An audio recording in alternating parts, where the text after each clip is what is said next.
El tema de hoy tiene que ver con el federalismo argentino y la idea es la siguiente. Yo voy a hacer algunos comentarios introductorios. Maxi va a contar cosas, va a llegarle al hueso más duro, más académico sobre este tema, los temas que se están discutiendo respecto del federalismo. Y Julieta Albano nos va a mostrar algunas cuestiones referidas a ese mito llamado Provincia de Buenos Aires. De Provincia de Buenos Aires se dice de todo y se sabe muy poco. Entonces, ella nos va a comentar algunas cosas en particular porque hay datos de la Provincia de Buenos Aires que necesitamos saber para analizar lo federal. ¿Está? Desde el punto de vista más económico. Esa es la idea. Una vez que están estas tres presentaciones nuestras, vamos a hacer un trabajo grupal para que desde las preguntas y respuestas a ese trabajo grupal hagamos como una suerte de simulación de los debates históricos que tuvo la cuestión federal. O sea, los dilemas históricos, las preguntas históricas, el sentido común que siempre publican los periodistas respecto de lo federal, lo vamos a repartir, lo vamos a debatir un ratito nosotros, pero no para sacar grandes verdades, para hacer como una suerte de simulación de los debates que hay sobre este tema y de ahí sacar algunas conclusiones. Esta es la propuesta de hoy. ¿Sí? Como se dan cuenta, por ahora y hasta la clase que viene estamos hablando de la institucionalidad macro. Después iremos a la ferretería, a las tecnologías de gestión del Estado. Muy bien. Como ustedes sabrán, el sistema federal argentino, y esto ya algo les comentó el profesor Vilas, es producto de intensas batallas. Y cuando digo intensas batallas, hablamos literalmente. No solo fueron enfrentamientos culturales, sociales, a lo largo del siglo XIX, sino que además dio lugar a sangrientas batallas, a pérdidas irreparables para la historia argentina y a una cantidad de cuestiones que se terminaron dirimiendo en el campo de batalla hasta la hora de escribir una constitución. Las batallas de Caseros y de Pavón fueron claves en el sentido de un país donde eran muy importantes. Estoy haciendo un resumen del siglo XIX muy sintético, que me perdonen todos nuestros historiadores y el profesor Vila que está ahí escuchando la síntesis que voy a hacer. Pero digo, nosotros veníamos de economías regionales que tenían su autonomía, su dinámica, de jefes, caudillos, líderes federales e identidades federales muy potentes, con diferentes clases de diferentes identidades, por supuesto todas desde el río Salado hacia el norte. Una cosa era el oeste, otra cosa era el federalismo cordillerano, otra cosa era el federalismo de la Mesopotamia, los líderes mesopotámicos, pero en todos los casos había sujetos sociales muy activos en la política argentina y en la configuración de aquellos primeros estados o protoestados. Eso dio lugar a que nuestra Constitución reconociera a las provincias como preexistentes en la nación y a la nación se le diera un régimen federal.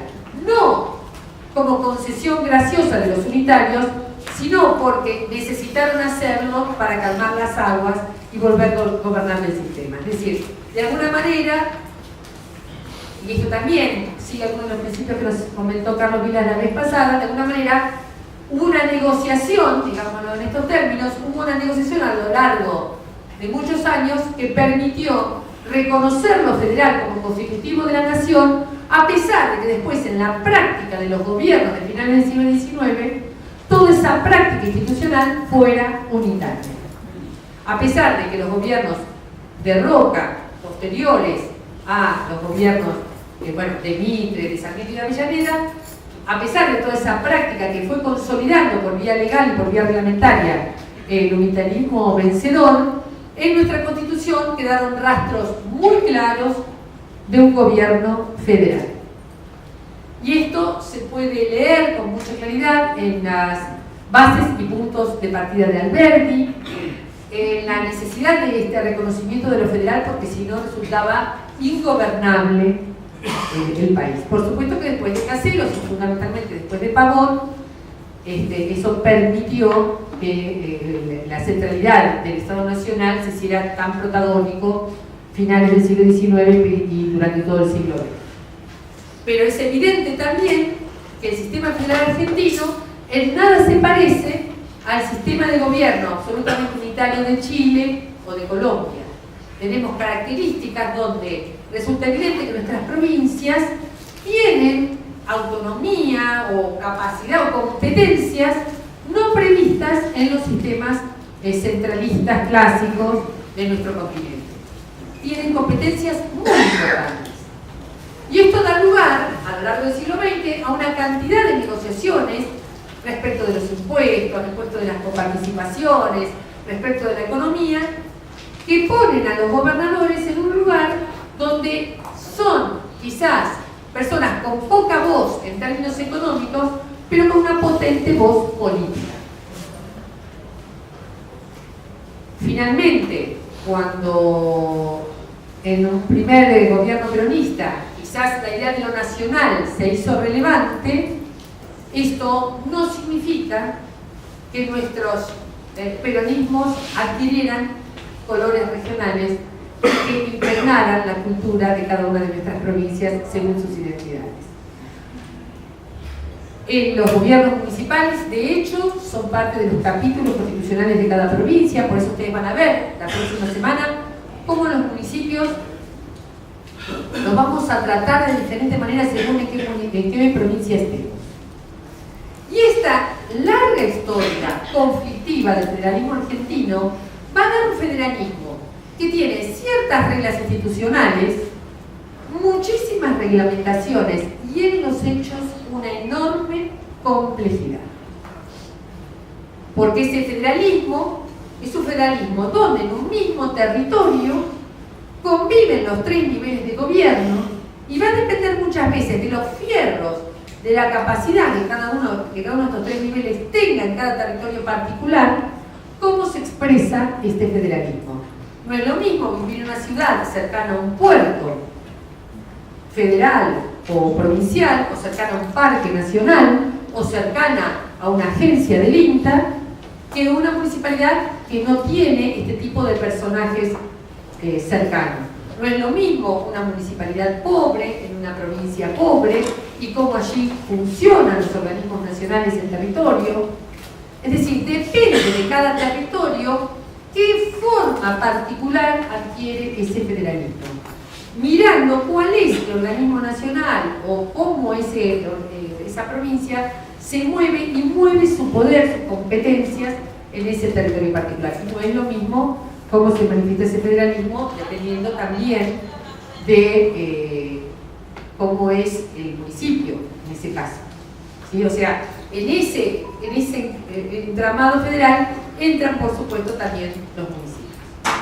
Esto que estoy comentando muy a grosso modo y no voy a decir mucho más, está explicado en un artículo que les dimos para leer, que se llama El revés de la trama del federalismo argentino, ¿no? Que comenta todas estas situaciones, que comenta cómo a lo largo del tiempo también se fueron creando institucionalidades que tienen los tres niveles de gobierno juntas, algunos que tienen dos niveles de gobierno juntas, a veces, o en casos como el SEAMSE, donde está la ciudad de Buenos Aires, provincia de Buenos Aires, y el gobierno nacional, y también cómo en este federalismo nadie previó en el siglo XIX cómo se iban a gobernar las áreas metropolitanas. Todo esto está comentado en ese texto, y esta complejidad tiene una trama económica o financiera o de la hacienda pública muy compleja que tiene que ver con la coparticipación, que también adquirió niveles muy complejos. Yo voy a dejar por ahora aquí este primer comentario.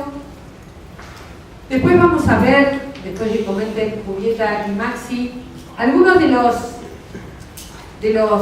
mitos que circulan sobre todo entre nuestros periodistas, que miran con displicencia a provincias que ellos llaman inviables y a las cuales lo único que deberían decirle los porteños es perdón,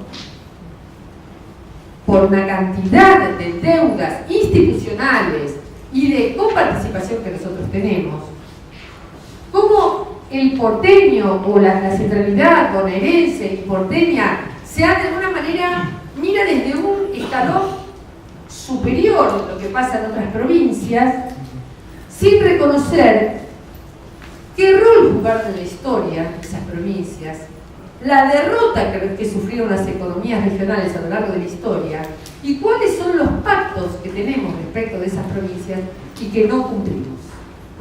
Así que eso después, en todo caso, lo vamos a charlar porque hay mucha falacia dando vuelta y de parte de los bonaerenses y capitalinos, si somos nacionales y populares, si venimos del peronismo, si hay una deuda que tenemos con las provincias, es conocer un poquito mejor el sistema federal.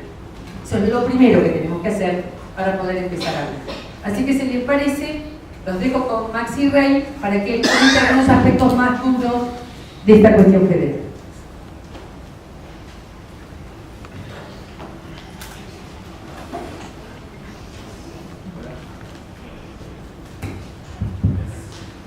Buenas tardes para todos y todas. Bueno, es una tarde con muchos sentimientos a flor de piel, ¿no? Por ayer, por el cuerpo que hoy está dando vuelta por ahí, por las elecciones, digamos. La verdad que en este contexto, dar esta clase es un placer y un desafío al mismo tiempo. Yo voy a tratar de dar en media hora cuestiones básicas del federalismo. Como decía Claudia, el federalismo es un sistema complejo que tiene 10.000 dimensiones y entonces obviamente se me van a quedar cosas por fuera.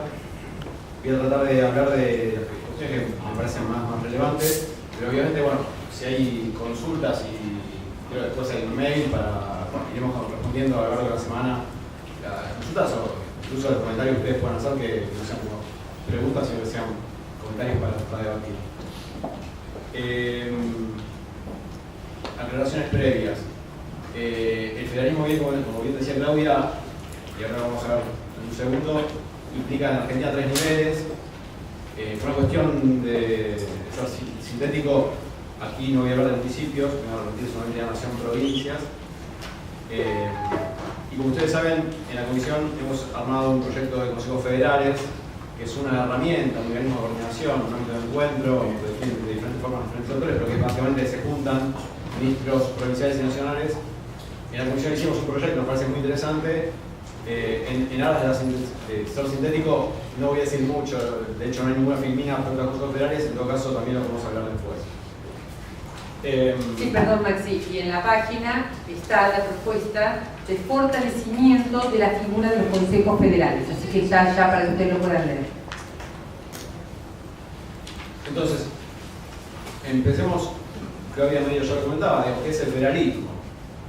Uno puede empezar diciendo que es obviamente un sistema de gobierno.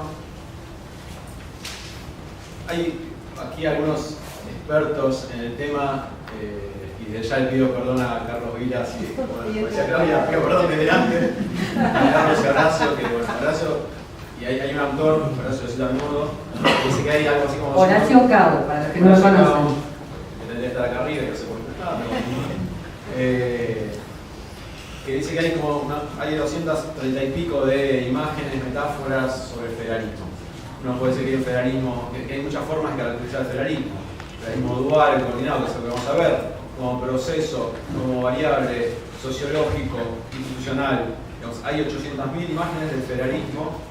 Para hacer un recorte en términos de lo que nos interesa, en términos de gestión de gobierno, uno podría pensar que el federalismo es un sistema de gobierno que garantiza como mínimo la existencia, ahí pusimos una idea de múltiple estatalidad en un mismo territorio. Esto significa básicamente que hay como mínimo 2 jurisdicciones de gobierno, que obviamente comparten el territorio. La nación está en todas las provincias y cada provincia tiene su propio gobierno. Ahí pusimos la idea de que cada provincia elige sus gobernantes, la idea de vínculos no mediados, la idea de que cada provincia tiene una administración pública para ejecutar políticas públicas, y la idea de que cada provincia y nación, tienen decisiones finales sobre ciertas áreas de política pública. Muchas dimensiones que uno puede ver el federalismo. Aquí, para ser sintético, me voy a referir a 3 dimensiones, o lo que yo llamaría 3 dimensiones. Una es la institucional, la otra es la partidaria o sistema partidario, y otra es, que también obviamente están, las tres son muy importantes, pero bueno, la fiscal también está en el corazón del federalismo. Bien. Dentro de las instituciones políticas, decía hace un ratito, y insisto, pues estoy yendo muy rápido, si ahí después resulta que las vemos. Uno podría diferenciar, y esto también está en el texto de Horacio Cao, Serafinov y quienes habla, uno puede pensar que hay dos tipos de federalismo, un federalismo dual y un federalismo cooperativo. El federalismo dual, que es el que está en el origen de la mayoría de los países federales, por lo menos latinoamericanos, Brasil, Argentina, seguro, es un federalismo que se caracteriza por diferenciar tajantemente las tareas de cada jurisdicción. Entonces, lo que se ocupa de una jurisdicción no se ocupa de la otra. Se reparten las tareas y cada cual hace lo suyo. Por el contrario, el federalismo coordinado lo que plantea es, la metáfora es la de la torta marmolada. Si ustedes vieron una torta marmolada, lo que hay es una intersección de colores.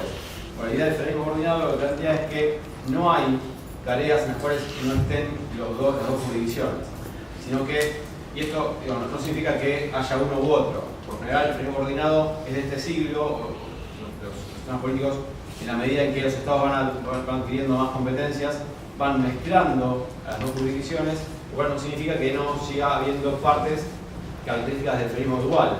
Digamos, la diplomacia sigue siendo la nación, el ejército sigue siendo la nación, acuñar moneda sigue siendo la nación. Sin embargo, en otras áreas, en educación, hay intersección de jurisdicciones. No hay solamente provincias, no hay solamente nación, sino que hay intersección de las dos jurisdicciones. En el federalismo coordinado, bueno, la idea es, en el dual, la idea es que no hay demasiadas relaciones entre los dos niveles porque no se necesitan mutuamente.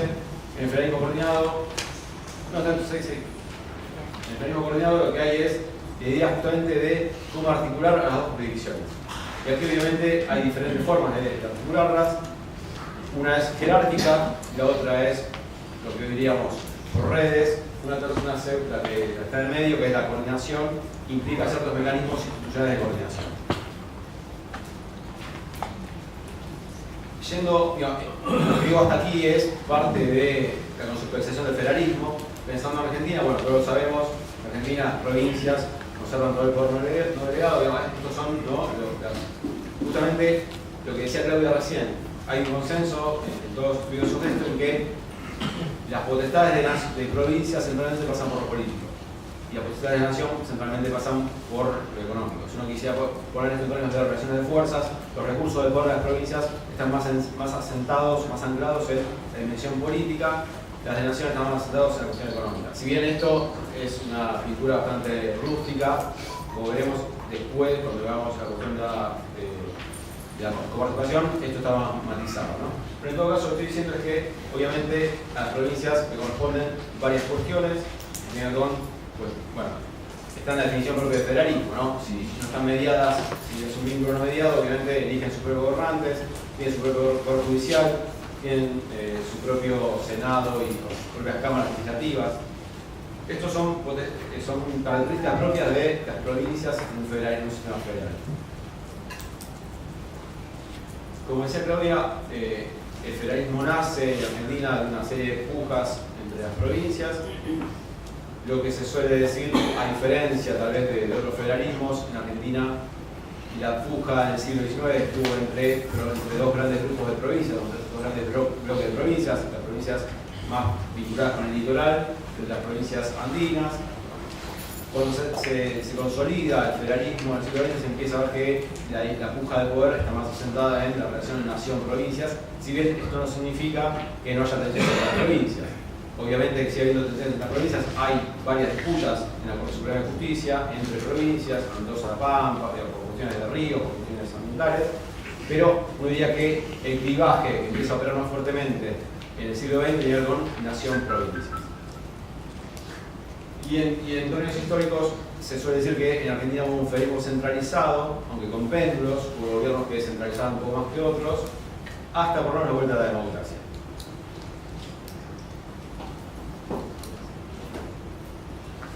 La pregunta en la literatura corriente es si en las últimas décadas hubo un giro en este federalismo centralizado, y básicamente los tres argumentos que se plantean, o las tres variables que estarían implicando un vuelco, un giro en este federalismo centralizado, tienen que ver con, en primer lugar, la descentralización de educación y de salud, centralmente, la Constitución Nacional de 1994, que en el artículo 75 lo que hace es le da ciertas garantías a las provincias en términos de la ley de coparticipación, que vamos a ver ahora, garantizando que no se va a aprobar, no va a ser ley en tanto y cuando sea aprobada por todas las directivas provinciales, o sea que da un poder de veto a las 24 provincias. Establece algo que en las funciones previas no estaba implícito, que es quién es el organismo que puede intervenir en las provincias. Claramente establece que es el poder legislativo, no el poder ejecutivo, como había sido siempre. Esto de nuevo es quitar un recurso de poder al poder ejecutivo nacional. En segundo lugar, la descentralización, como decía, y en tercer lugar, la desnacionalización. Esto estaría dando, según un consenso entre los estudiosos, que hay una mutación del federalismo argentino en un federalismo más centralizado, lo cual no significa un unitarismo. Yo no lo dije, pero es clara la diferencia entre, lo que decía Claudia, entre un sistema unitario y un sistema federal, obviamente. Esto no implica, el sistema federal centralizado no implica un unitarismo, obviamente, pero sí implica una cierta preeminencia de la nación.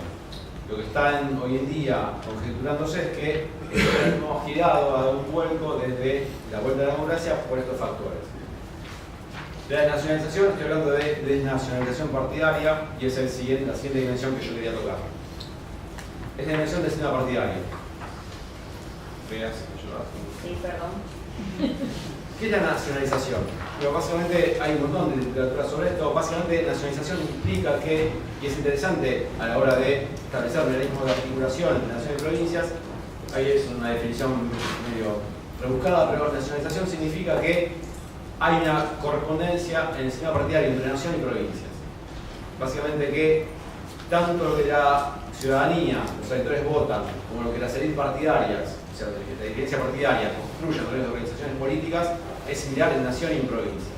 Sobre esto, digamos, hay un montón de, quienes sean politólogos, saben lo que se llama el número de partidos efectivos, y una serie de mecanismos para contar cuántos partidos hay en las provincias.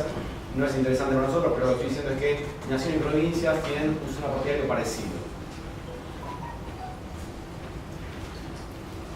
La idea, conceptualmente, la idea es preguntarse por qué las élites se nacionalizarían. Hay una explicación sociológica que tiene que ver con que sea muy homogénea. Obviamente, nuestro país, comparado con India, que es otro sistema federal, comparado con Canadá, que es otro sistema federal, que tienen rasgos étnicos, ligajes étnicos muy marcados, nuestro país es un poco menor. Pero lo que está diciendo la idea de la nacionalización es que hay identidades sociológicas que ameritan, que están dispersas por todo el país, que no hay diferencias, no hay heterogeneidades, o muy marcadas por lo menos, entre diferentes provincias, y por ende el sistema partidario va a responder a esa configuración sociológica. La otra explicación tiene que ver con que la lógica del sistema de partidos permite que las élites provinciales tengan incentivos a construir partidos provinciales similares a los partidos nacionales. En ese sentido, los argumentos en función de la nacionalización partidaria, insisto, esto tal vez parezca poco importante, pero que haya nacionalización partidaria es un mecanismo, una correa de transmisión en las provincias, lo cual no significa que esté exento de dificultades, porque en un punto, según cómo sea el sistema partidario, esta correa de transmisión puede ser autoritativa, puede ser jerárquica, lo cual no estoy diciendo que sea la solución, que sea panacea, pero sí marca una forma de integración entre nación y provincias, y sí marca además cómo es la disputa partidaria. En ese sentido, los argumentos a favor de la nacionalización partidaria tienen que ver con que hay, por ejemplo, digamos, la explicación sociológica, que un grupo de interés se encuentra distribuido a lo largo del país, por ejemplo, que la clase obrera cree el Partido de Trabajadores en Brasil, esté dispersa en todo el territorio, entonces tiende a crear un partido nacional, no a crear partidos provinciales. Los demás son variables que tienen que ver con el sistema partidario, con elecciones presidenciales simultáneas con las legislativas, lo que hacen que haya incentivos a construir partidos nacionales. Ahí, digamos, saqué un par, pero bueno, quedaron la idea de que también el financiamiento, digamos, son todas incentivos a que las élites provinciales se inserten en una maquinaria partidaria nacional. Ahora bien, así como la literatura plantea causas de nacionalización, evidentemente también hay posibilidades de que haya desnacionalización partidaria, que es lo que decíamos hace un rato, que en Argentina hay cierto consenso de que en las últimas décadas ha habido una desnacionalización partidaria. Básicamente la desnacionalización partidaria puede ser por una falla de coordinación horizontal, esto es que en diferentes provincias haya diferentes partidos, o vertical, lo que yo estaba diciendo, que es que en nación y en provincias los partidos sean diferentes. Es decir, que los electorados voten partidos diferentes en las categorías nacionales, los nacionales que en las categorías provinciales, o que los electorados de diferentes provincias tengan diferentes partidos. Esto haría una cierta 4 escenarios posibles, que tienen con que cuando hay nacionalización alta en términos horizontales y verticales estamos hablando de nacionalización, cuando no lo hay diferentes tipos de sistema político desnacionalizado. En todo caso, digamos, esto para quien le interese lo podemos ver en detalle después. Lo que está planteando en la Argentina actual es que esta desnacionalización partidaria está muy relacionada con la desnacionalización, con la descentralización de las competencias, decíamos un rato, educación y salud fuertemente, con cierta descentralización fiscal. Ahora vamos a ver más en detalle esto. Y ahí, digamos, como contraparte lo que decíamos hace un rato, hay mecanismos o hay variables, explicaciones de por qué puede haber desnacionalización. En todo caso, lo que está planteando la literatura es que la desnacionalización tiene como base la idea de la descentralización, la idea fiscal, pero que además atiende a otras consecuencias. La figura siguiente plantea que la tendencia es desde un sistema, en términos históricos, es desde un sistema partidario altamente desnacionalizado a uno moderadamente desnacionalizado, con picos de alta desnacionalización desde 2003. Esto implica, digamos, que haya picos, implica que desde 2003 para acá hubo momentos o ciertas elecciones en las cuales la descoordinación fue muy alta. Para decir, no hay todo un proceso paulatino, sino que hay momentos específicos, con lo cual esto estaría dando por la borda la idea de que la descentralización y la cuestión fiscal son la única explicación.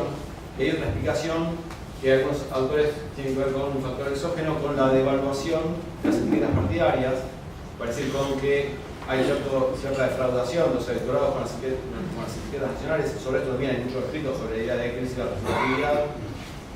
A mí me parece que hay una dimensión más que tiene que ver con la eficacia electoral de ciertos liderazgos nacionales. Cuando hay un liderazgo nacional que tiene comprobada eficacia electoral, esto es un elemento que permite cierta coordinación nacional y provincial. Yendo a la idea de, así abuelo de pájaro, todo y muy rápido, perdón, insisto, sí, consultar, porque la verdad que esto me va a dar más tiempo, pero no quería dejar de ver estas 3 dimensiones. En términos de federalismo fiscal, que tal vez es lo que está en el corazón del federalismo, hay mucha literatura neoliberal sobre esto. La verdad que los centros académicos mundiales, sobre todo en Estados Unidos, han estudiado mucho esto y hay diferentes visiones dentro de este neoliberalismo. No me voy a detener en las pujas entre ellos, lo que voy a decir es hay cierto consenso. La idea de federalismo fiscal implica cómo repartir las tareas. Hay algo bastante más amplio que esto, que es cómo repartir las tareas de provisión de servicios, de regulaciones sistémicas, de redistribución de ingresos. Son diferentes tareas. Yo aquí me voy a concentrar simplemente en la idea de la recaudación y el gasto. Y luego, esto se puede profundizar mucho, pero para hacerlo sintético, la idea de que está en el corazón del federalismo fiscal es quién recauda y quién gasta. Hay cierto consenso en alguna literatura de que el gasto, y esto tiene que ver con la idea de la descentralización, cuanto más descentralizado esté, mejor es, porque mejor da cuenta de las preferencias de los electorados locales. Es decir, cuanto más descentralizado el gasto esté, mejor atendemos a lo que quiere la gente. Eso sería como la definición más fácil de esto. Hay una teoría, lo que algunos llaman una teoría de Leviatán, que está permeada por una visión claramente neoliberal, de Rational Choice, que plantea que los políticos, todos políticos y todos burócratas son maximizadores de renta. A veces lo único que les importa es acrecentar no necesariamente su bolsillo, pero sí su carrera política, sí sus intereses personales. Esta literatura, pendiente de eso, lo que plantea es que lo que hay que hacer en términos de recaudación y gasto es que las provincias simplemente gasten lo que recaudan. Lo que hay que hacer es tener, como tipo ideal planteo, ¿no? Tener claramente separado lo que recauda la nación, lo que recauda las provincias, y cada provincia tiene que gastar lo que recauda.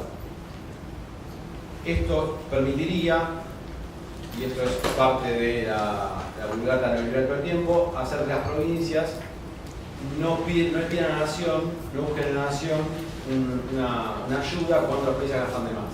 Las provincias son dispendiosas, todo este discurso neoliberal de las provincias son dispendiosas y gastan de más y no ajustan a sus pobladores. Bueno, las provincias, si no le pueden pedir a la nación, lo harían esto. Esto es lo que está planteando la visión del, se llama el marketing enabling federalism, la idea de que el federalismo como constructor de mercados, el federalismo como potenciador de los mercados, que nosotros sabemos bien qué son los mercados, ¿no?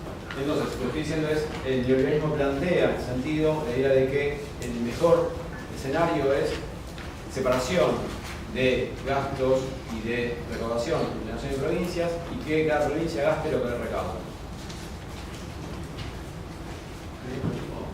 No sé, quiero estar unos minutitos. Como obviamente en todo federalismo hay asimetrías verticales, no lo hacen de muy buena gana, pero entienden que hay necesidad de transferencias entre nación y provincias. Las transferencias pueden ser caracterizadas en primarias y en secundarias. El criterio para pensar las transferencias, la transferencia primaria es cuánto de una recaudación va para la nación y cuánto para las provincias. En ese sentido hay condicionadas e incondicionadas. Esto es, digamos, bien específico de cómo se reparte lo que se recauda, pero es muy interesante porque esto implica recursos de poder. Las transferencias no condicionadas son, mejor dicho, las transferencias condicionadas son una potestad que la nación impone a las provincias. Las automáticas son una potestad que las provincias tienen sobre la nación, porque claramente no hay ninguna discrecionalidad de la nación. Entonces, estos criterios que estoy marcando acá son no solamente cuestiones técnicas, sino que son recursos de poder. Y las secundarias entre las provincias, y ahí hay un criterio devolutivo o un criterio redistributivo. El criterio devolutivo es le devolvemos a cada provincia lo que ella produce. En cambio, el criterio redistributivo es hay un mecanismo justamente de redistribución por el cual las provincias más débiles les damos un poco más. En Argentina, y hago una historia muy rápida para desembocar en el final, que es justamente lo que estamos actualmente y que tiene que ver con esta cuestión de si ha habido un giro en el federalismo argentino. La Constitución de 1853 lo que plantea es una tajante distinción a tono con el federalismo dual, una distinción entre capacidad extractiva o impuestos, ¿no?, de nación, exclusivas provinciales, y hay concurrentes, pero son los menos. La siguiente, en la crisis de 1890, decae la separación de las fuentes y empieza a haber cierta concurrencia. En 1934 aparece la primera unificación y aparece el primer régimen de coparticipación. Lo que hay es una cesión por parte de las provincias. Lo que hay, y esto de nuevo, a todos lo venimos diciendo, la idea de que la fiscalidad está más puesta del lado de la nación, en una cesión por parte de las provincias de impuestos, pero como contraprestación aparece el primer régimen de coparticipación. Pasó mucho tiempo, en el medio pasaron muchas cosas, pero como hitos uno diría que en el 73, 10 días después, ¿no? La casualidad 10 días después de que gana Cámpora las elecciones, hay otro régimen de coparticipación. Es un régimen que establece paridad con la nación y todas las provincias en términos de la recaudación, 48,5 para cada uno. Y hay una cierta tendencia redistributiva, esto que decíamos de la distribución secundaria, o sea, entre las provincias. El siguiente hito es realmente ya en nuestra era, digamos, el 88, cuando aparece lo que hoy está vigente. era una ley con carácter transitorio, pero siguió vigente a lo largo del tiempo. Es una ley que plantea el 54, bueno, está ahí puesto un poco más para provincias que para la nación. Si bien hay algunos ítems particulares que están por fuera de esa participación, pero el punto es que hay una ampliación de la masa participable y hay un poquito más para la provincia que para la nación, por primera vez en la historia argentina.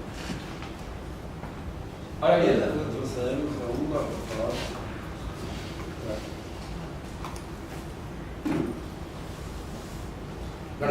Igual estos materiales van a estar todos en la página, ¿eh? Perdón por la rapidez, pero me parece interesante llegar a este punto.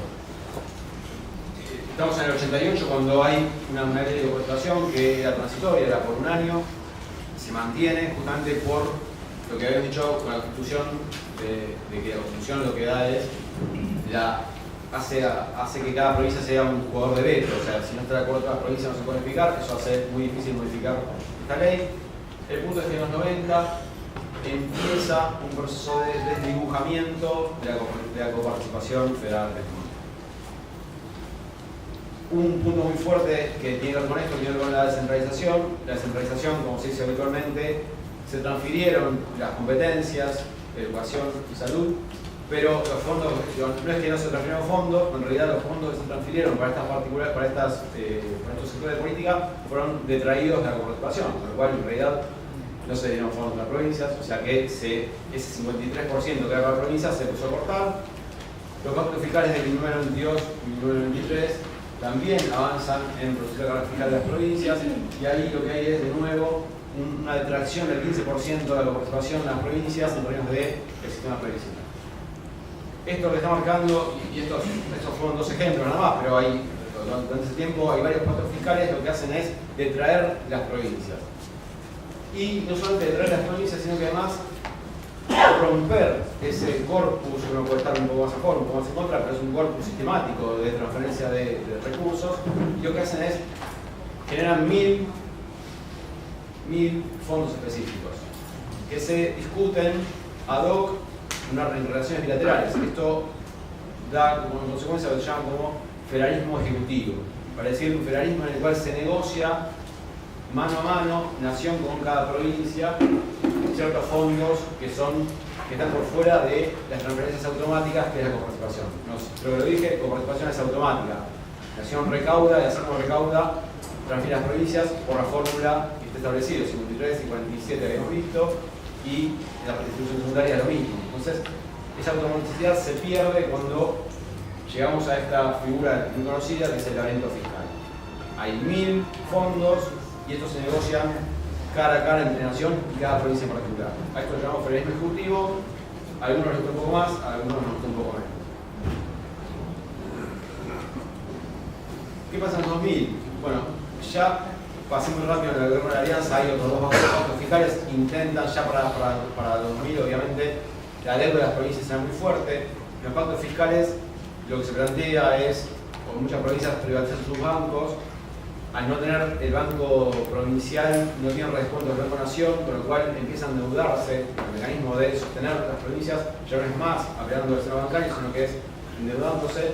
Esto hace que para fines de los 90 la deuda provincial sea un tema muy importante en la agenda.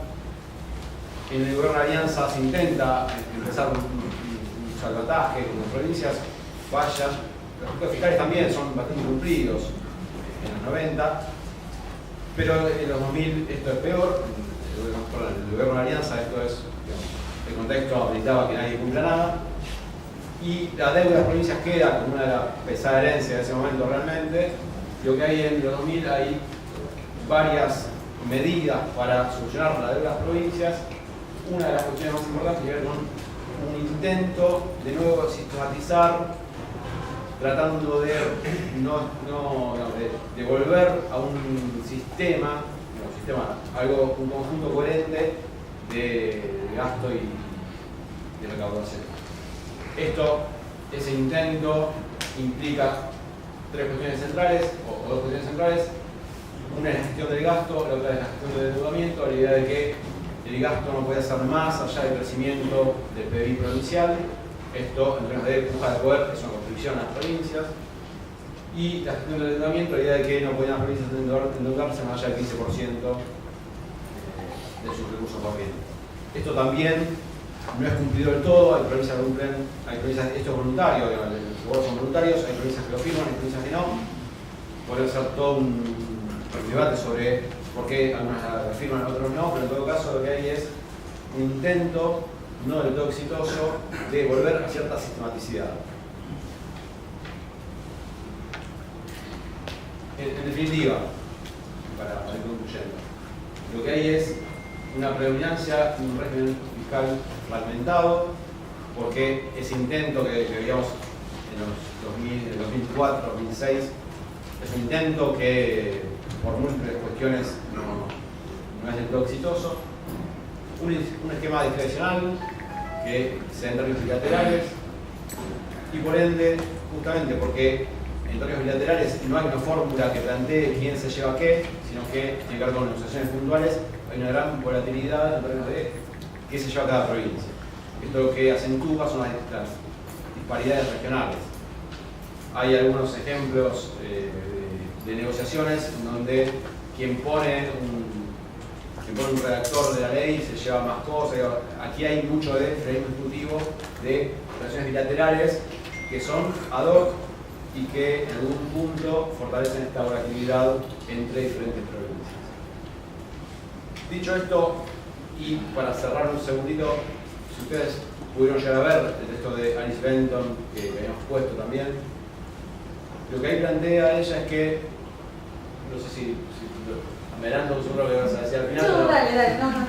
Claramente, y ahí coincido con Benton, Benton plantea la idea de que en esta puja de nación y provincias no hay uno fuerte y uno débil.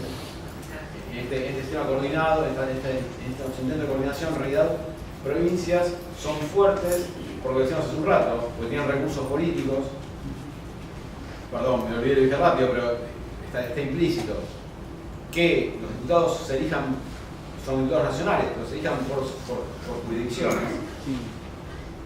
Que las listas, que la maquinaria partidaria, que bueno, todo esto hace a recursos políticos, además de los que dijimos. En términos políticos, las provincias son poderosas. En términos económicos, la nación tiene un poco más de recursos. Entonces, lo que planteamiento es que no es uno débil y otro fuerte, sino que en ciertos contextos donde la nación tiene recursos para distribuir, hay un juego de suma positiva, en donde ganan los dos. El problema a veces es cuando está en un contexto de crisis, de retraimiento de recursos. Ahí tal vez las pujas son más fuertes. Pero en todo caso lo que estoy diciendo es que este federalismo, que se puede coordinar de muchos mecanismos, estos son mecanismos que a veces funcionan un poco más, a veces funcionan un poco menos, lo que plantean es dos actores bastante poderosos. Insisto, uno después tendría que diferenciar qué provincias son las que más juegan, qué disparidades hay entre las provincias, pero en todo caso, lo que estamos diciendo es que es un federalismo que tiene dos actores potentes en ciertos climas económicos y que generan más pujas cuando el clima económico decae. Muchas gracias, Máximo.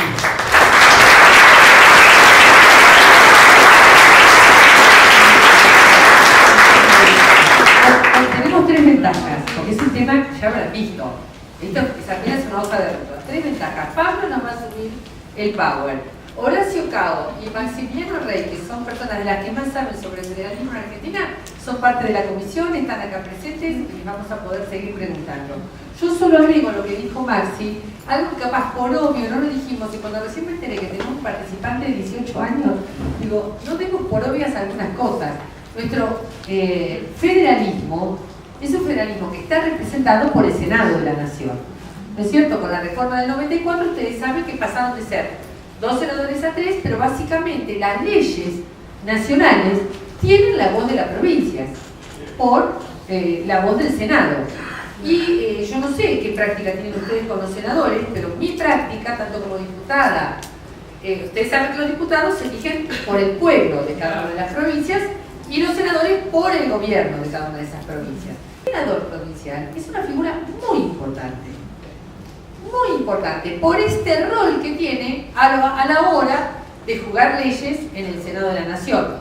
También los diputados son muy importantes a la hora de sacar determinadas leyes en favor de sus provincias. En general, incluso, ustedes van a ver, ese comportamiento que yo he visto es más cultural que institucional, los diputados juegan en algunas provincias casi como senadores, representando al oficialismo, a su gobernador, más que al propio pueblo de la provincia, en todo el abanico de ideas que ese pueblo pueda tener. Dicho lo cual, después, a la hora de la ejecución de las políticas nacionales, igual se necesita una coordinación. Por eso, nuestro esfuerzo por comentar las bondades de los consejos federales, ¿se entiende? No en contra del valor enorme que tienen los senados como espacio federal, sino a favor de que las políticas del nivel nacional se coordinen en este federalismo cooperativo que comentaba Maximiliano, se coordinen en el caso de salud con sus características particulares, en el caso de educación, en cada consejo federal. Ustedes saben que ya hay muchos consejos federales funcionando en la Argentina, Consejo Federal de Educación, de Salud, de la función pública, de planificación. Hay muchos consejos federales, hay más débiles y más fuertes, más exitosos y menos exitosos.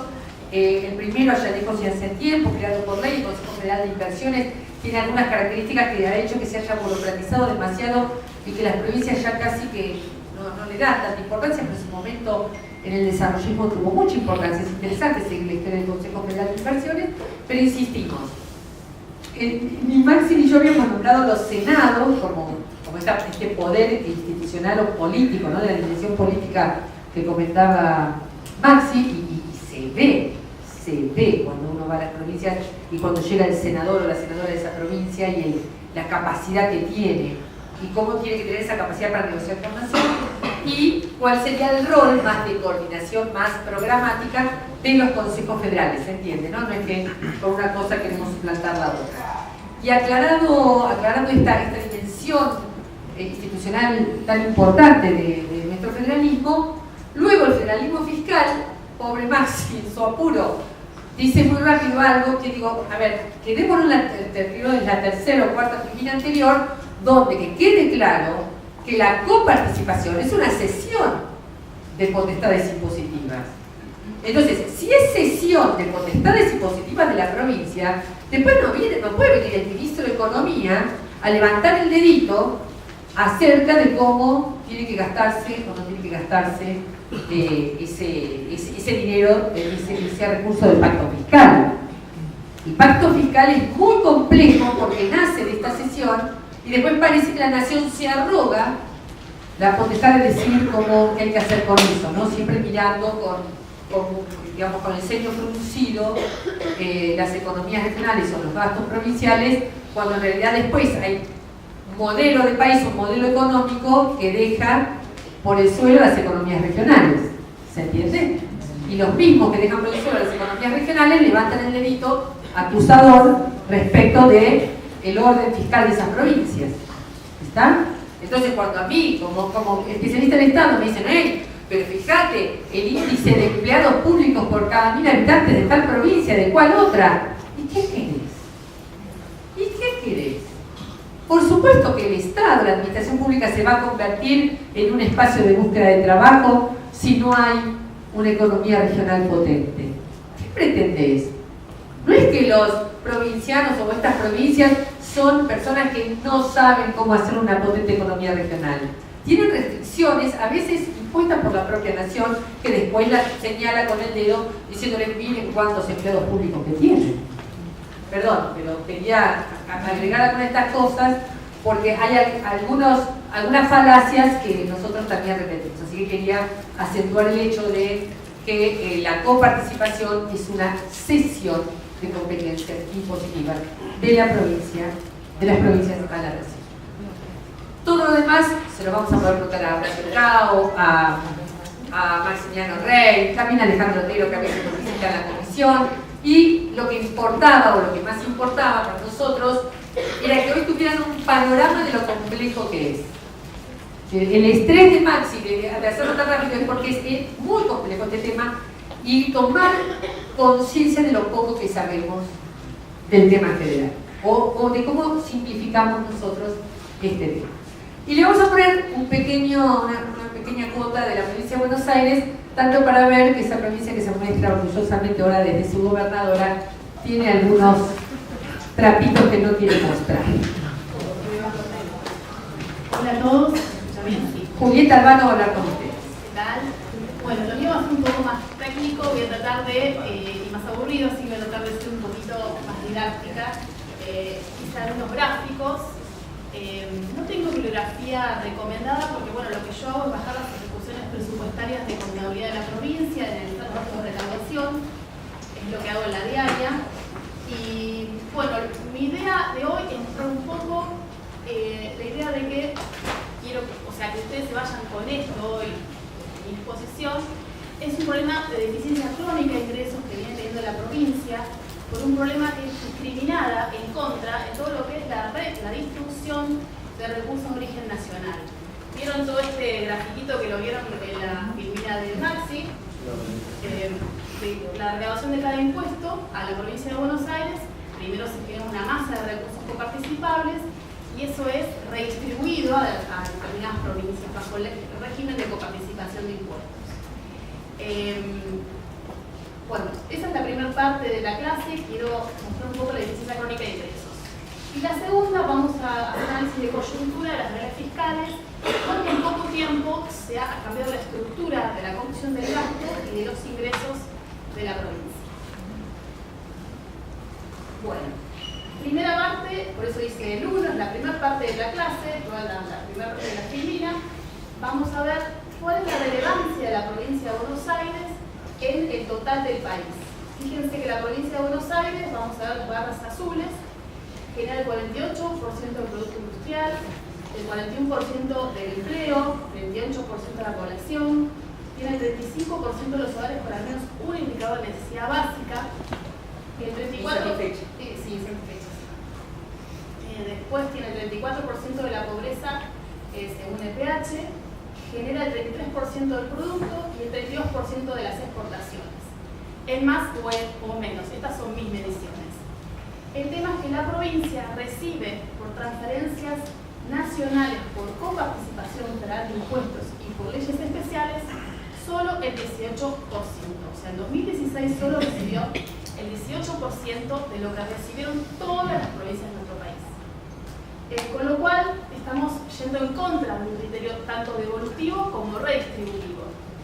Porque si le tenemos que dar a la provincia de acuerdo a lo que la provincia genera bajo una óptica, si se quiere, neoliberal, le estamos dando poco. Y también, si nosotros queremos solucionar todos los problemas de vulnerabilidad social que tiene la provincia de Buenos Aires, también le estamos dando poco. O sea que la provincia necesita más recursos que tienen que ser transferidos en forma automática, o sea que eso significa que no va a dar más libertad económica a la provincia. Bueno, acá no quiero volver a lo que dijo Maxi, es un poquito... En realidad lo que pasa es que la ley de coparticipación 23.548 de 1988, si bien es el reflejo de un poder político territorial, perjudicó a la provincia porque fijó coeficientes fijos de reparto. A la provincia en realidad le corresponde por esa ley el 21,5% de los recursos que se van a coparticipar. Y fíjense todas las necesidades sociales que tiene la provincia. Lo que ocurrió fue que en 1992 se generó un fondo que se llama Fondo para Financiar Programas Sociales, que es el Fondo del Conurbano, que nosotros llamamos el Fondo del Conurbano. En sus orígenes, ese fondo estaba formado por el 10% de la recaudación del impuesto a las ganancias. Ese fondo se creó bajo el gobierno de Duarte con la finalidad de atender necesidades sociales básicas.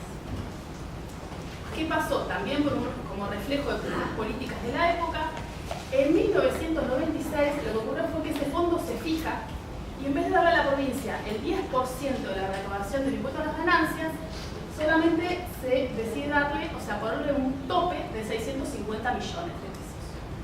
En ese momento, esos 650 millones de pesos realmente equivalían al 10% de la recaudación del impuesto a las ganancias. Pero si yo en una ley pongo un monto fijo, con el crecimiento económico, con periodos inflacionarios, sin cambios posteriores, hoy por hoy, ese fondo que en su momento era el 10% de la recaudación del impuesto a las ganancias, es el 0,12% en 2017. En 2016 fue el 0,15%. que significa que, bueno, o sea, se reconocieron necesidades de la provincia y esas necesidades de la provincia, así que es un poquito el gráfico anterior, donde se ve ahí, en la línea azul vemos lo que va recibiendo la provincia de Buenos Aires, en total de transferencias nacionales, que es con participación federal de impuestos y otras leyes que regulan, que están todas acá.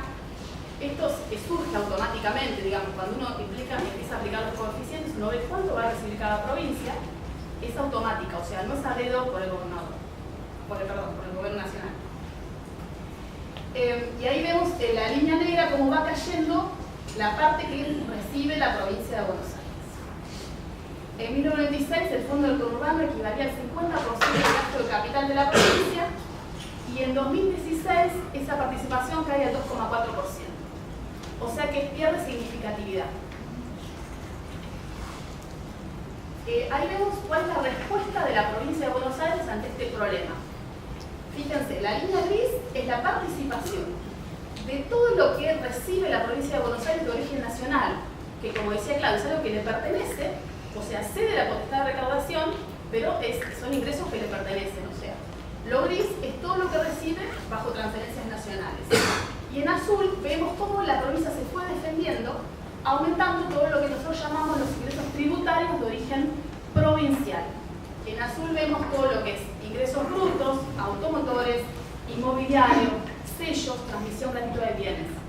¿Qué quiere decir? Que la provincia se defendió aumentando su presión tributaria. Esto que se escucha mucho de que la competitividad de la presión tributaria sí puede ser alta, pero es en respuesta a un mal diseño de un mecanismo federal o de un problema de negociación política.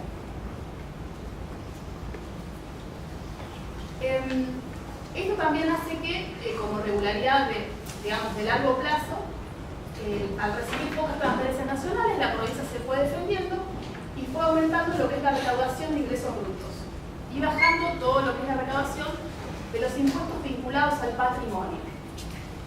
Esto tiene un tinte quizás regresivo porque los impuestos vinculados al patrimonio son aquellos que pagan proporcionalmente más a aquellas personas que más tienen. Y bueno, lo que es inmobiliario y automotores ha caído la participación. Esto es una regularidad que lo venimos viendo desde el año 2007 al año 2016. Esto es la primera parte de la clase donde yo quiero que quede claro que quizás, y está en el tapete, actualmente la provincia de Buenos Aires hizo una demanda ante la Corte Suprema de Justicia, en agosto de 2016 la presentó, donde declara la inconstitucionalidad del artículo 104, inciso B e inciso D, diciendo que en realidad es injusto, por todos estos motivos, de que la provincia reciba tan poco como transferencia nacional. La provincia plantea una deuda retroactiva de 250.000 millones de pesos, y para 2016 esa deuda también es de 50.000 millones de pesos. Con lo cual, de ganar esta demanda ante el gobierno nacional, la provincia se haría de 300.000 millones de pesos. Con lo cual, nosotros venimos viendo, no sé si leyeron los diarios de hoy, lo que ha pasado donde la Corte Suprema de Justicia instó al gobierno nacional a pagarle la demanda que inició la provincia de San Luis. Esto daría un margen de maniobra al gobierno actual muy importante en miras de estrategias electorales. Bueno, y ahora nos vamos un poco a qué es lo que yo veo de corto plazo en cuanto a cambio estructural de la provincia de Buenos Aires. Ustedes vieron la caída del consumo y de actividad, todo este periodo recesivo que vivimos en 2016. Esto impactó directamente en lo que es la recaudación de ingresos brutos, también impactó en lo que es la recaudación de sellos, con lo cual la provincia también estratégicamente lo que fue, abrió su espectro de impuestos y aumentó todo lo que es los impuestos patrimoniales, que son inmobiliario, de automotores y herencia. Fíjense cómo se ve claramente en el gráfico, cómo aumenta la línea gris el 16,5% de la recaudación en los últimos 12 meses fue de impuestos patrimoniales. O sea que la provincia se defendió aumentando toda la recaudación de impuestos patrimoniales. Ustedes lo verán, no sé quiénes vienen de la provincia, comentaron la evaluación inmobiliaria y también de automotores. Pero también tienen deuda Ahora va a hablar de eso. Hay varias formas que tiene el fomento al financiarse. Esto es la parte tributaria. Después vamos a hacer el reflejo y correlato también en lo que es la emisión de deuda. Y bueno, creo que esto cuando yo analicé estos números, la verdad que no esperé ver el reflejo tan exacto de lo que es una política económica neoliberal. Digamos, no me imaginé un resultado tan avisorado, no sé si está bien la palabra. Yo saqué el análisis el año 2015, porque fue un año bisagra, en el sentido donde subieron el 10 de diciembre, y en el último trimestre se ve un montón de gastos, que en realidad yo no sé qué grado de veracidad tienen esos gastos o no, entonces eliminé el análisis del año 2015, entonces tomé, cuando vean la columna del lado derecho bien izquierdo de ustedes, ven el promedio del año 2009-2014, con lo cual al tomar un promedio, yo un poco, ¿cómo se puede explicar? Penalicé lo que fue la gestión anterior con algunos indicadores. Y tomé el año 2016 total, con la ejecución presupuestaria total de 2016. Y yo lo que intenté ver es analizar la composición del gasto por finalidad. ¿Qué es lo primero que encontré? Que ven en la línea roja hay un aumento del gasto en seguridad, que es seguridad pública y servicios penitenciarios. También encontré un aumento en todo lo que es un gasto en administración gubernamental, que es la parte verde de ahí abajo. Administración gubernamental yo lo neteé de todo lo que es transferencias por coparticipación a los municipios, porque eso es automático. Entonces yo me quedé con lo más, digamos, lo más discrecional, que es servicios ejecutivos, justicia, de lo que yo digo asesores. Bueno, entonces ahí vemos cómo hay un aumento del gasto de seguridad y administración pública, y es claro, en detrimento de que en todo lo que nosotros llamamos la apertura por servicios sociales. Servicios sociales, el promedio entre 2009 y 2014, el 59,8% del gasto público iba a servicios sociales. Eso en 2016 se fue al 56,4%. Quiero decirles que si yo analizaba la provincia en el contexto nacional, la provincia de Buenos Aires era una provincia que gastaba un poco menos que el resto en servicios sociales. Ahora vamos a gastar menos que el resto. También, volver a seguir perdón. Si vos ves la parte verde, que es salud y asistencia social, la parte es del 9,6%, pasó del 8,3% del gasto. Estos cambios, tal vez a ustedes les parecen mínimos, o volverlos a analizar, parecen poco, pero es importante, es un cambio estructural muy importante en las finanzas públicas. Se ve un gasto, una caída de gasto en salud y una caída de gasto en seguridad social. Con lo cual, a veces uno busca ir de la economía, ir de lo financiero a lo real. Bueno, esto es algo financiero. ¿Cuál es el indicador más claro real? Aumentó la tasa de mortalidad, si bien levemente aumentó la tasa de mortalidad infantil luego de 5 años de caída ininterrumpida. Con lo cual es el claro efecto de una política económica adversa para la población vulnerable. También se ve cuando uno analiza el aumento de la tasa de mortalidad infantil, si bien es leve, digamos, o sea, es importante el cambio en el indicador. Cuando uno analiza eso también se encuentra con que hay un aumento en lo que son las desigualdades sociales por región sanitaria. Con lo cual, toda esta caída en los gastos en seguridad social y en salud y asistencia social tuvo un impacto directo, en este caso en este indicador, junto a otro. Si nosotros pasamos también a otra figura, eso anterior era un tema de análisis del gasto. Ahora nos vamos a analizar lo que son las transferencias discrecionales del gobierno nacional, que es el dinero que discrecionalmente el gobierno nacional le da a determinadas provincias.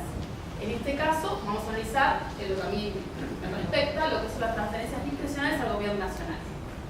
Fíjense, sí, al gobierno de la provincia. En el promedio 2009-2014, el 2,3% del ingreso de la provincia de Buenos Aires era discrecional, del gobierno nacional a la provincia. Quiere decir que no tenía ningún criterio objetivo de reparto, sino que era, si se quiere, a dedo. Fíjense el cambio estructural también que vemos en 2016. El 6,7% del ingreso de la provincia de Buenos Aires fue discrecional. Por ejemplo, en 2016 se le dieron a la provincia de Buenos Aires 28.000 millones de pesos. Y creció igualito del 156% en términos interanuales. Con lo cual a veces se criticaba al gobierno de Scioli de que sí recibía transferencias discrecionales, sí pasaba, pero esto no supera ampliamente. Otro provincias es que está aumentando el gasto de capital. ¿Qué es el gasto de capital? Son todas aquellas inversiones, inversión real directa que hace la provincia en infraestructura vial, transporte, productiva. Se ve como política de gobierno provincial, la finalidad es aumentar todo lo que es el gasto de capital. Fíjense, las barras azules me miden el gasto de capital en relación al Producto Bruto Geográfico, para ver la magnitud, uno lo compara con el producto, ¿no?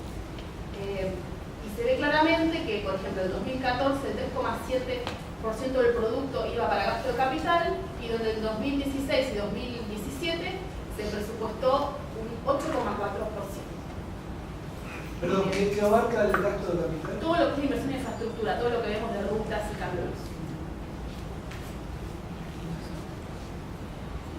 Acá se ve claramente también una idea de que en realidad esto no es ajuste, sino que esto es redistribución de ingresos. Porque si fuese una política de ajuste, nosotros tenderíamos hacia el equilibrio fiscal y no está ocurriendo esto. O sea, esto es un aumento del gasto hacia determinados sectores que ya lo hemos visto.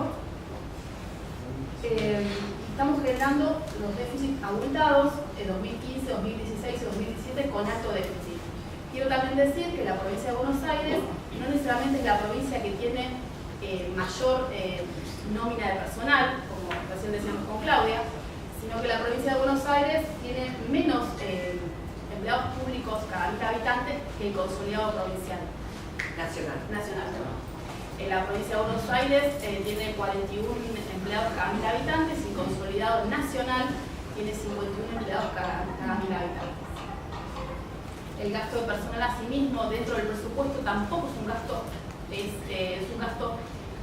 no tan importante como lo es para el consolidado provincial, con lo cual podemos decir que la nómina de personal de la provincia de Buenos Aires no es excesiva, si se quiere, bajo una justificación neoliberal. Bueno, estos déficits, este alto déficit tiene alguna forma de financiarse, como no me acuerdo quién me decía, ahí vemos... Sí, lo que comentaba tu pregunta. Ahí vemos cómo esto tiene alguna manera de financiarse, si bien la provincia hace un esfuerzo por aumentar todo lo que es la recaudación del origen provincial, ha aumentado muchísimo lo que es la emisión de deuda. En 2016 se emitieron en el mercado internacional 3.000 millones de dólares, en 2017, en lo que va de 2017, 1.500 millones de dólares. Y fíjense cómo pasó, en lo que vemos en la barra azul, cómo crece el stock de deuda en relación al Producto Bruto Geográfico, que pasó del 5,5 en 2014 al 7,5 al segundo trimestre de 2017. También pasa lo mismo si el stock de deuda lo medimos en millones de dólares. La deuda actual es de 243.000 millones de pesos. También hay un empeoramiento de lo que es la composición de la deuda pública, donde vemos que la deuda pública en dólares es mayor, con lo cual esto quizás puede llegar a comprometer, de acuerdo a cómo es la marcha de la situación macroeconómica argentina en el futuro. Aumenta la composición de la deuda en moneda extranjera, el 61% de la deuda está en manos de tenedores bajo ley internacional, el 20% la ostenta el gobierno nacional solamente. Acá vemos la participación, toda esta idea de que la participación de las remuneraciones, que son las barras en rojo, cae en relación al PBG, porque bueno, las paritarias, como saben, van por debajo de la inflación, con lo cual... ¿Remuneraciones de los empleados o de todos? De los empleados. Los empleados públicos. Los empleados públicos, no incluyen jubilación. Y ahí vemos también cómo la línea lila, cómo crece el gasto de capital en relación al Producto Bruto Geográfico. Y bueno, quería terminar con una frase, no sé, me encantó mucho analizar estas estadísticas y ver esta semana el crecimiento de la tasa de mortalidad infantil, que creo que es más que importante y más que triste, donde, bueno, para conducir un pueblo la primera condición es que uno haya salido del pueblo, que siente y piense como el pueblo, y quien se dedica a la conducción debe ser profundamente humanista. El conductor siempre trabaja para los demás, jamás para él.